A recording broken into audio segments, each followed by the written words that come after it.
இந்தியாவிலிருந்து ஏற்றுமதி செய்யப்படுற மசாலா தூள் சம்பந்தமான பல அதிர்ச்சியான தகவல்கள் கடந்த சில கிழமைகளாகவே தொடர்ச்சியாக வெளியாகி கொண்டிருக்கு. புற்றுநோயை ஏற்படுத்துகிற ரசாயன பதார்த்தம் சில இந்திய தயாரிப்பு மசாலா தூள்களில் அடங்கி இருக்கிறதா ஹாங்காங்கில் நடத்தப்பட்ட ஒரு ஆய்வில் உறுதி செய்யப்பட்டதுக்கு பிறகு ஹாங்காங்கிலிருந்து சந்தையிலிருந்து அந்த மசாலா தூள்கள் நீக்கப்பட்டிருந்தது, தடை விதிக்கப்பட்டிருக்கு. இதுக்கு பிறகு சிங்கப்பூர்லையும் இந்த தடை விதிக்கப்பட்டிருந்தது. இப்போ அமெரிக்க உணவு பாதுகாப்பு அதிகாரிகளும் இந்திய தயாரிப்பிலான சில மசாலா வகைகள் சம்பந்தமாக ஆய்வுகளை நடத்தி வரதா செய்திகள் வெளியாகி இருக்கு. இப்படியான ஒரு பின்புலத்தில் ஐரோப்பிய ஒன்றியத்தினுடைய உணவு பாதுகாப்பு அதிகார சபையும் அதிர்ச்சியான ஒரு அறிக்கையை வெளியிட்டிருக்கு. என்னன்றதை விளக்கமாகவே பார்க்கலாம். வணக்கம், நான் கிருஷாந்த் ராஜ். உலக சந்தையில் இந்திய மசாலா தூள்களுக்கு எப்போவுமே மிக முக்கியமான ஒரு இடம் இருக்குது. உலக புகழ்பெற்ற பல நிறுவனங்கள் இந்தியாவில் இயங்கி வருது. ஆசிய நாடுகளுக்கும் ஐரோப்பிய நாடுகளுக்கும் இந்தியாவிலிருந்து மசாலா தூள் பல நீண்ட காலமாகவே ஏற்றுமதி செய்யப்படுது. அதுலேயும் குறிப்பாக ரெண்டு மிக முக்கியமான நிறுவனங்கள் MDH, எவரெஸ்ட் என்று சொல்லப்படுற மக்களோட நன்மதிப்பு பெற்ற நிறுவனங்கள், நீண்ட காலமாகவே இயங்கி வர நிறுவனங்கள், எல்லா விதமான அனுமதியும் பெற்று உரிய தரத்தில் தான் எங்களுடைய மசாலா தூளை நாங்கள் ஏற்றுமதி செய்கிறோம் என்று சொல்லி இந்த ரெண்டு நிறுவனங்களும் சொல்லி வராங்க. மக்களோட நன்மதிப்பும் கூட இந்த ரெண்டு நிறுவனங்களுக்கும் இருக்கு. ஆனால் இந்த ரெண்டு நிறுவனங்களுடைய 4 விதமான மசாலா தூள்களுக்கு ஹாங்காங்லையும் சிங்கப்பூர்லையும் தடை விதிக்கப்பட்டிருந்தது. போன மாதம் கடைசி பகுதியில் இந்த தடை விதிக்கப்பட்டது. எத்திலீன் ஆக்சைடுன்னு சொல்லப்படுற ஒரு விதமான ரசாயன பதார்த்தம் இந்த மசாலா தூள்கள் அடங்கி இருக்கிறதா கண்டுபிடிக்கப்பட்டதுக்கு பிறகுதான் அந்த 4 விதமான மசாலா தூள்களுக்கும் ஹாங்காங்லையும் சிங்கப்பூர்லையும் தடை விதிக்கப்பட்டிருக்கு. அதிலும் குறிப்பாக MDH நிறுவனத்தினுடைய மெட்ராஸ் கறி பவுடர், சாம்பார் மசாலா, மிக்ஸ்டு மசாலா கறி பவுடர் என்று சொல்லப்படுற 3 விதமான மசாலா தூள்களுக்கு தடை விதிக்கப்பட்டிருக்கு. எவரெஸ்ட் நிறுவனத்தினுடைய மீன் குழம்பு மசாலாவுக்கும் இந்த 2 நாடுகளையும் தடை விதிக்கப்பட்டிருக்கிறதா போன மாதம் கடைசி பகுதியில் செய்திகள் வெளியாகி இருந்தது. 3 கடைகளிலிருந்து மாதிரிகள் பெறப்பட்டு ஆய்வு நடத்தப்பட்டு எத்திலீன் ஆக்சைடு என்று சொல்லப்படுற புற்றுநோய் ஏற்படுத்துகிற ரசாயன பதார்த்தம் அதில் அடங்கி இருந்தது கண்டுபிடிக்கப்பட்டிருந்தது. இதுக்கு பிறகுதான் ஹாங்காங் அரசாங்கத்தால் இந்த தடை விதிக்கப்பட்டிருக்கு. ஹாங்காங்கை பொறுத்த வரைக்கும் இந்த எத்திலீன் ஆக்சைடை உணவில் பயன்படுத்த முடியாது, ஏற்கனவே தடை விதிக்கப்பட்டிருக்கு.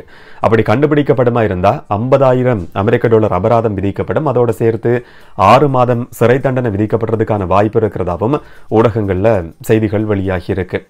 ஹாங்காங் அரசாங்கத்தினுடைய இந்த அறிக்கையை மேற்கோள் காட்டி அதே மாதிரியான ஒரு தடையை சிங்கப்பூர் அரசாங்கம் கூட அதுக்கு பிறகு உடனடியாகவே விதிச்சிருந்தது.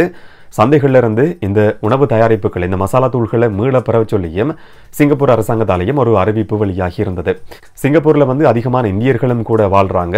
சிங்கப்பூர் மக்களுக்கு மிக முக்கியமான ஒரு அறிவிப்பு அந்த நாட்டு அரசாங்கத்தால் விதிக்கப்பட்டிருந்தது. சந்தையிலிருந்து இதை மீளப்பெற சொல்லி ஒரு அறிவிப்பு வெளியாகி இருந்தாலும் சில நேரங்களில் வேறு வழிகளில் கூட விற்பனை செய்யப்படலாம். இதை பயன்படுத்தக்கூடாது, புற்றுநோய் ஏற்படுறதுக்கான வாய்ப்பு இருக்குது, அப்படியான ரசாயன பதார்த்தம் இதில் இருந்தது கண்டுபிடிக்கப்பட்டிருக்கு, பயன்படுத்தவே வேண்டாம் என்ற மிக முக்கியமான ஒரு அறிவிப்பை சிங்கப்பூர் மக்களுக்கும் சிங்கப்பூர் அரசாங்கம் வெளியிட்டிருந்தது. இந்த எத்திலீன் ஆக்சைடுன்னு சொல்லப்படுறது ஒரு விதமான ரசாயன பதார்த்தம், நிறமற்ற எரியக்கூடிய ஒரு விதமான வாயு. பல தேவைகளுக்காக இது பயன்படுத்தப்படுது. விவசாய நடவடிக்கைகளுக்கு இது பயன்படுத்தப்படுது. மருந்து தயாரிப்புக்கும் பயன்படுத்தப்படுறதா சில இடங்களில் வாசிக்க முடிஞ்சது. கருத்தட மருந்துகளை தயாரிக்கிறதுக்காகவும் இந்த எத்திலீன் ஆக்சைடு பயன்படுத்தப்பட்டு வருது.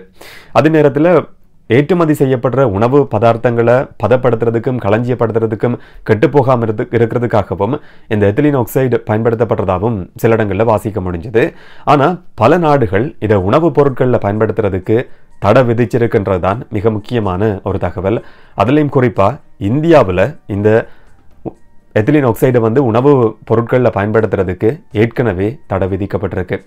2011ஆம் ஆண்டில் ஐரோப்பிய ஒன்றியத்திலையும் கூட இதே மாதிரியான ஒரு தடை விதிக்கப்பட்டிருக்கு. எத்திலீன் ஆக்சைடை உணவுப் பொருட்களில் பயன்படுத்தக்கூடாது, அப்படி பயன்படுத்தப்படுமா இருந்தால் புற்றுநோய் ஏற்படுத்துறதுக்கான வாய்ப்பை அது உருவாக்கலாம் என்று சொல்லி ஆய்வுகளில் உறுதி செய்யப்பட்டிருக்கு.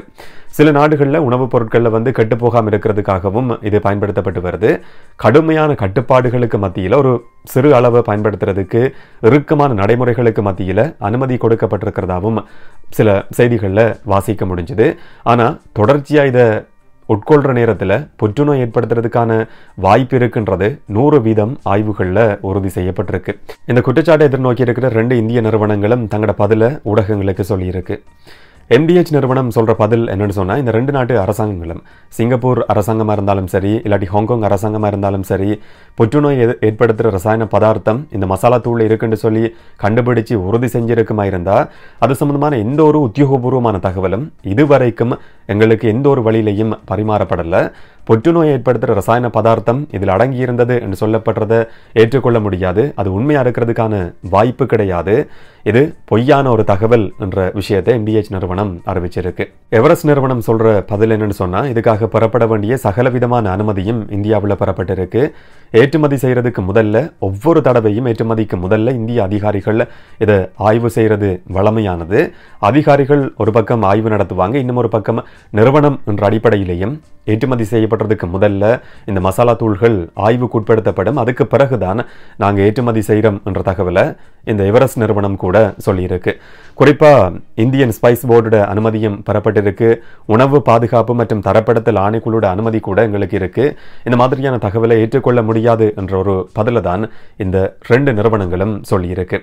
எப்படியா இருந்தாலும் ஹாங்காங்லையும் சிங்கப்பூர்லையும் இந்த தடை விதிக்கப்பட்டதுக்கு பிறகு அமெரிக்காவில் கூட இதே வழிமுறையை பின்பற்றி தடை விதிக்கப்பட்டதுக்கான ஒரு வாய்ப்பு கூட இப்போ உருவாகி இருக்கு. அமெரிக்க உணவு பாதுகாப்பு அதிகாரிகள் இந்திய மசாலா தூள் சம்பந்தமாக இப்போ ஆய்வுகளை ஆரம்பிச்சிருக்கிறதா சொல்லப்படுது. அடுத்த கட்டம் எடுக்கப்பட இருக்கிற நடவடிக்கை என்னன்னு சொல்லி இதுவரைக்கும் எந்த ஒரு உறுதியான தகவலும் கிடையாது. எப்படியான ஒரு பின்புலத்தில் தான் ஐரோப்பிய ஒன்றியம் கூட ஒரு அதிர்ச்சியான அறிக்கையை வெளியிட்டிருக்கு. இந்தியாவிலிருந்து தயாரிக்கப்பட்டு ஏற்றுமதி செய்யப்படுற 523 வகையான உணவுப் பொருட்களில் இந்த புற்றுநோய் ஏற்படுத்துகிற ரசாயன பதார்த்தம் எத்திலீன் ஆக்சைடு அடங்கியிருந்ததா ஆய்வில் உறுதி செய்யப்பட்டிருக்கு. அந்த ஒவ்வொரு நாடுகளினுடைய சில வேறு நாடுகளை சேர்ந்த பொருட்களையும் இது கண்டுபிடிக்கப்பட்டிருக்கு.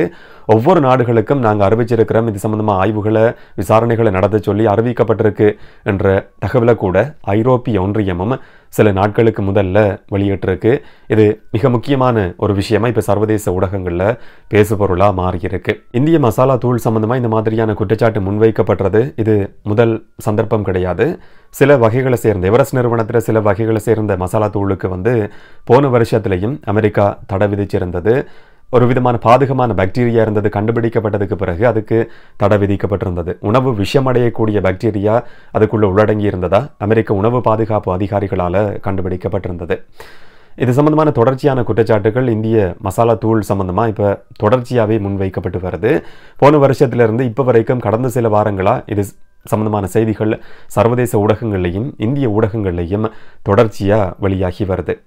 குறிப்பாக புற்றுநோயை ஏற்படுத்தக்கூடிய எத்திலீன் ஆக்சைடு இந்தியாவில் உணவுப் பொருட்களில் பயன்படுத்தப்படுறதுக்கு தடை விதிக்கப்பட்டிருக்கு. இப்படியான ஒரு பின்புலத்தில் ஏற்றுமதி செய்யப்படுற மசாலா தூளில் இது எப்படி பயன்படுத்தப்பட்டிருக்க முடியும் என்ற மிக முக்கியமான ஒரு கேள்வி இங்கே எழுப்பப்படுது. இந்திய உணவு பாதுகாப்போட தரம் என்னன்ற ஒரு மிக முக்கியமான கேள்வியை இந்திய ஊடகங்கள் கூட முன்வச்சிருக்கிறது தான் இங்கே இருக்கிற மிக முக்கியமான ஒரு விஷயம். ஆனால் இந்திய அதிகாரிகள் இது சம்பந்தமாக ஆய்வு நடத்தி வரதா சொல்லப்படுது.